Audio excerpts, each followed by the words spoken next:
Tampang pemuda di Batam yang bunuh teman kencan di hotel, gasak harta korban untuk bayar utang.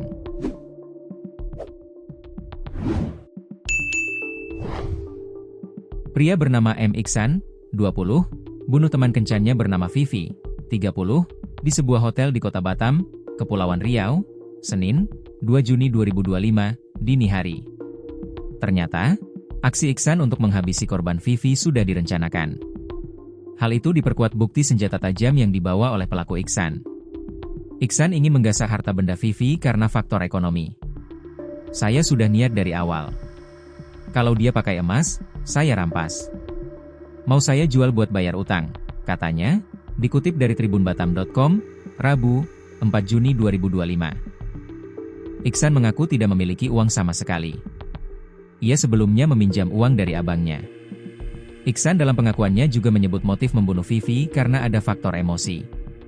Dirinya kesal ditagih bayaran oleh korban sebanyak Rp350.000 usai kencan.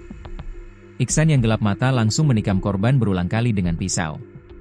Saya emosi, langsung ambil pisau dari kamar mandi, tandasnya. Usai melancarkan aksinya, Iksan kabur melarikan diri. Korban kemudian ditemukan rekannya dan penjaga kostel yang sebelumnya mendengar keributan di dalam kamar lokasi kejadian. Vivi menghembuskan napas terakhirnya tidak lama setelah mendapat pertolongan medis.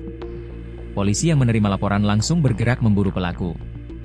Iksan berhasil ditangkap beberapa jam setelah kejadian. Iksan kini dijerat pasal 340 KUHP tentang pembunuhan berencana. Ia terancam hukuman mati, pidana penjara seumur hidup, atau pidana penjara selama waktu tertentu paling lama 20 tahun. Pelaku akan dijerat dengan pasal pembunuhan berencana, ujar Kapolresta Barelang, Kombes Pol Zainal Arifin.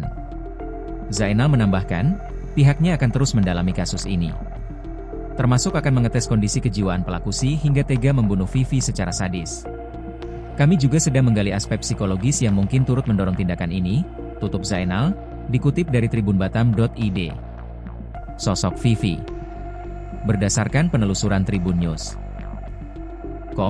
Vivi merupakan wanita kelahiran tahun 1995, atau saat tutup usia berumur 30 tahun. Vivi sendiri bukanlah warga asli Batam. Ia berasal dari Kabupaten Trenggalek, Jawa Timur. Korban diketahui sudah pernah menikah dan memiliki satu orang anak yang masih kecil. Anak Vivi kini tinggal bersama neneknya di kampung halaman.